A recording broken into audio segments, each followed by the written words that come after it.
Punjab Kings और Sunrisers Hyderabad के बीच में आईपीएल का 23वां मुकाबला खेला जा रहा है। टॉस पंजाब किंग्स के नाम रहा था और सनराइजर्स हैदराबाद को पहले बल्लेबाजी करने का न्योता दिया था और इस मुकाबले में 20 ओवर का खेल खत्म हो चुका है और इस 20 ओवर के खेल के खत्म होने के बाद सनराइजर्स हैदराबाद ने 182 रन बना दिए 9 विकेट के नुकसान पर, यानी ऑल आउट होने से बस 1 विकेट रह गई। सनराइजर्स की टीम 182 रन सनराइजर्स हैदराबाद वालों ने बनाए और पंजाब किंग्स के गेंदबाजों ने गजब की गेंदबाजी की है, माफी चाहूंगा, गजब की गेंदबाजी की, खास तौर पर अर्शदीप सिंह ने। और ये स्कोर और नीचे होता, ये स्कोर और बुरा होता अगर वो अर्शदीप सिंह का आखिरी ओवर 15 रनों का नहीं आता तो ये स्कोर शायद 10 से 15 रन और पीछे होती। सनराइजर्स हैदराबाद की टीम, आपको लगातार मैच से पहले भी हम बता रहे थे कि इस मुकाबले में सनराइजर्स हैदराबाद जो है, हालांकि सनराइजर्स हैदराबाद की प्रेडिक्शन तो यही थी कि 180 से 200 के बीच में सनराइजर्स हैदराबाद वाले रखेंगे अपने स्कोर को।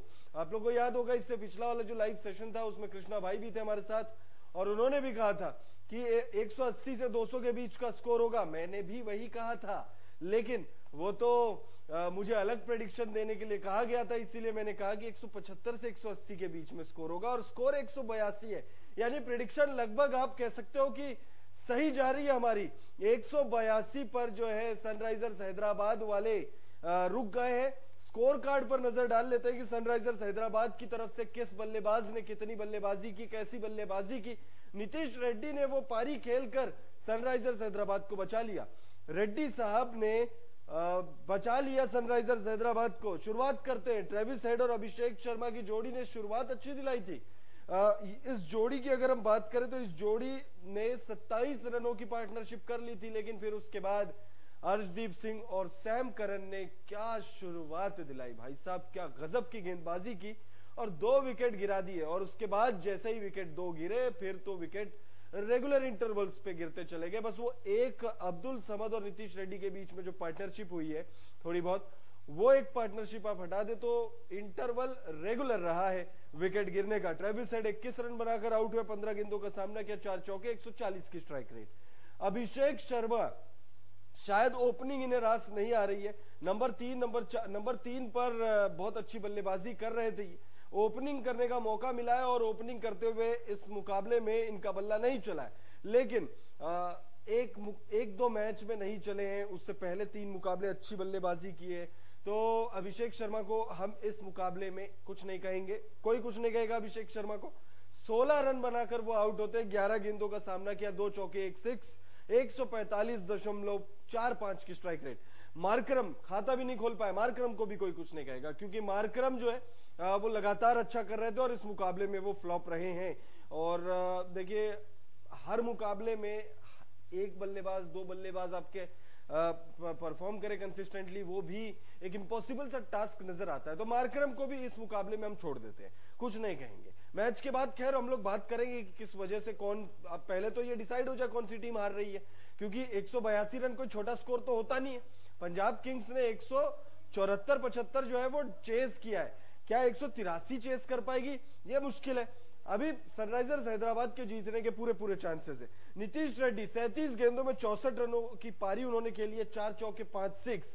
ये पारी नहीं आई होती तो निश्चित तौर पर सनराइजर्स हैदराबाद की नैया जो है वो पूरी तरह से डूब गई होती। 172.97 की स्ट्राइक रेट से उन्होंने रन बनाए। त्रिपाठी साहब 11 रन बनाकर आउट हुए, 14 गेंदों का सामना किया। क्लासेन का भी बल्ला नहीं चला है, 9 गेंदों में 9 रन। अब्दुल समद इन्होंने आज इंप्रेस किया है, 12 गेंदों में 25 रन, 200 से ऊपर की स्ट्राइक रेट, बहुत ज्यादा इंप्रेस किया। एक भी 6 नहीं लगाया, लेकिन 5 चौके इनके बल्ले से हमें देखने को मिले हैं। और वहीं पैट कमिंस, रबाड़ा ने क्या गजब की गेंदबाजी की और इन्हें बोल्ड किया। मतलब भाई साहब अगर आप लोगों ने मैच देखा, अगर आप लोगों ने पैट कमिंस का विकेट देखा तो आप कहेंगे कि भाई रबाड़ा ने क्या गजब की डिलीवरी की, सीधा मिडिल स्टंप उखाड़ दिया, बेल्स गिर गए, उड़ गए और पैट कमिंस को अपना विकेट जो है वो गंवाना पड़ा। और इस विकेट के बाद की जो अगली डिलीवरी थी वो बॉल भी काफी मैजिकल थी, लेकिन उस बॉल पर बच गए बल्लेबाज। शाहबाज अहमद ने अच्छी नॉक खेली है। देखिए शाहबाज अहमद लगातार फिनिशर का रोल जो है वो निभा रहे हैं इस टीम के लिए। पहले मुकाबले में हमने देखा उसके बाद हमने तीसरे मुकाबले में भी शायद देखा था, पिछले मुकाबले में भी हमने देखा था, एक छोटी सी पारी खेली थी। इस मैच में भी बचा लिया भाई, बचा लिया शहबाज अहमद ने। अर्शदीप सिंह 4 ओवर में 16 रन खर्च कर 3 ओवर में 16 रन उन्होंने खर्च किए थे। 3 ओवर में 16 रन, 4 विकेट अर्शदीप ने डाले थे। जब अर्शदीप 19वां ओवर करने आए, यानी अपने स्पेल की चौथी ओवर जब वो लेकर आए, तब शहबाज अहमद ने उन्हें एक चौका लगाया, एक 6 लगाया। कुल सनराइजर्स हैदराबाद ने उस ओवर में लगा दिए 15 रन। और अर्शदीप सिंह की इकोनॉमी तो खराब की ही की, साथ ही साथ 182 तक पहुंचा दिया स्कोर, यानी हमारी जो प्रिडिक्शन थी वहां तक पहुंचा दिया स्कोर। वरना हमारी प्रिडिक्शन तो सही नहीं होती है, बल्लेबाजी वाली स्कोर वाली प्रिडिक्शन हमारी सही नहीं होती। लेकिन अर्शदीप सिंह का आखिरी ओवर जो रहा, वो आप कह सकते हो कि हमारे प्रिडिक्शन के लिए भी वरदान साबित हुई है। और शहबाज अहमद ने जो बल्लेबाजी की है, भुवनेश्वर कुमार ने शायद एक चौका शायद भुवनेश्वर कुमार के बल्ले से हमने देखा उस ओवर में, और एक 6 जो है शहबाज अहमद ने। मैं आपको बता देता हूं, अर्शदीप सिंह 19वां ओवर करने आए थे। पहली गेंद जो है वो 2 रन, भुवनेश्वर कुमार भागते हैं, फिर सिंगल लेते हैं, शहबाज को देते हैं स्ट्राइक। तीसरी बॉल पर जो है डॉट बॉल होती है, चौथी गेंद पर 6 लगा देते।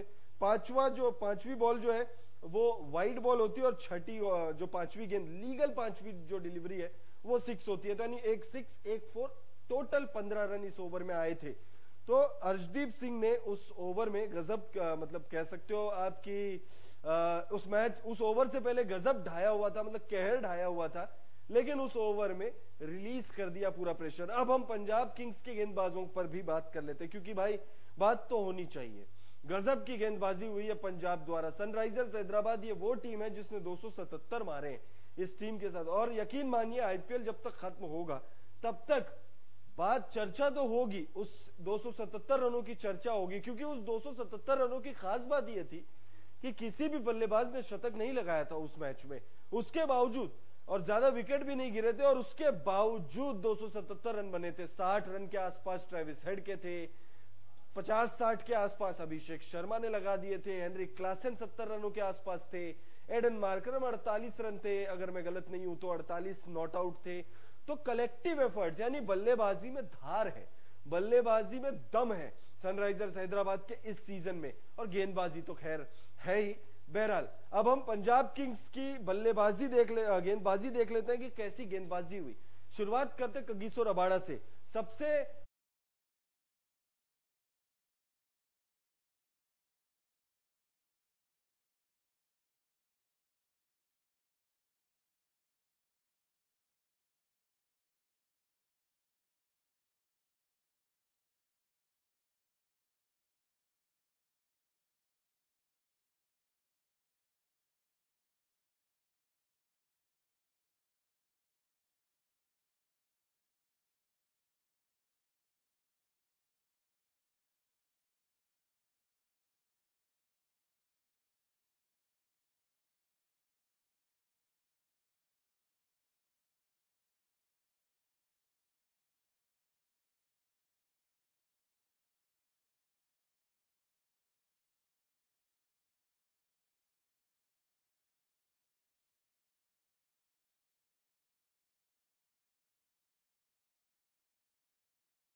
हालांकि जो स्कोर है 182 रन, वो कोई इतना छोटा स्कोर नहीं है। पंजाब किंग्स के गेंदबाजों की तारीफ इसलिए हो रही है क्योंकि जो कुछ 1-2 गलतियां जो हुई, जैसे वो 15 रन, अगर अर्शदीप सिंह ने वो 15 रन खर्च नहीं किए होते तो ये स्कोर जो है, आराम से मैं आपको लिख के दे रहा हूं, ये स्कोर 160 के 165 से ऊपर का नहीं होता अगर ये 15 रन अगर नहीं आते, क्योंकि वो 15 रन के बाद पूरा जो मैच है वो 180 के ऊपर चला गया। 182 का स्कोर है, और 183 पंजाब को बनाने, 183 रन पंजाब किंग्स को बनाने इस मुकाबले को जीतने के लिए। और पंजाब किंग्स की बल्लेबाजी क्या उतनी स्ट्रांग है? पंजाब किंग्स की बैटिंग लाइनअप क्या उतनी धारदार है? क्या उसमें उतना दम नजर आ रहा है? ये बड़ा सवाल है, क्योंकि हम सब जानते हैं जॉनी बेयरस्टो और शिखर धवन की जोड़ी जब चलती है तो पंजाब किंग्स बड़े से बड़ा स्कोर चेस कर सकती है। शिखर धवन और जॉनी बेयरस्टो की जोड़ी चलने के बावजूद पंजाब किंग्स कई बार कोलैप्स कर जाती है। अभी हमने जो लास्ट टू लास्ट गेम था पंजाब किंग्स का, देख लेता हूं मैं किसके खिलाफ था, अभी जहन में नहीं आ रहा है। पंजाब किंग्स को जॉनी बेयरस्टो और शिखर धवन ने गजब का स्टार्ट दिला दिया था, उसके बावजूद पंजाब की टीम जो है उस मुकाबले को हार गई थी।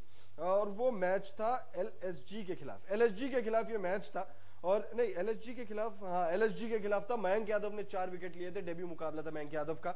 इस मुकाबले में 199 रन बनाए थे एलएसजी वालों ने, 200 रन बनाना था पंजाब को। और शुरुआत जो दिलाई थी भाई साहब, शुरुआत दिलाई थी 102 रनों की, पार्टनरशिप 102 रनों की थी। जॉनी बेयरस्टो ने लगा दिए थे 42 रन और धवन ने लगा दिए थे 70 रन, और उसके बाद भी टीम जो है हार गई थी, कोलैप्स कर गई थी। तो हमने पंजाब के दोनों रूप देखे हुए हैं।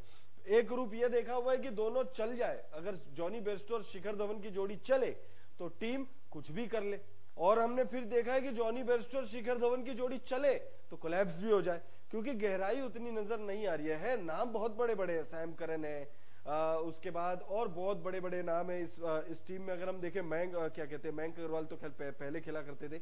इस टीम की बैटिंग अगर हम देखें तो बैटिंग लाइनअप में दम है यहां पर, लेकिन उसके बावजूद अगर हम देखें सिकंदर रजा आएंगे इंपैक्ट प्लेयर के तौर पर, वो खेलते हुए हमें नजर आने वाले हैं। तो निश्चित तौर पर बैटिंग लाइनअप में दम खम जरूर है, लेकिन उसके बावजूद टीम जो है वो कोलैप्स कर जाती है।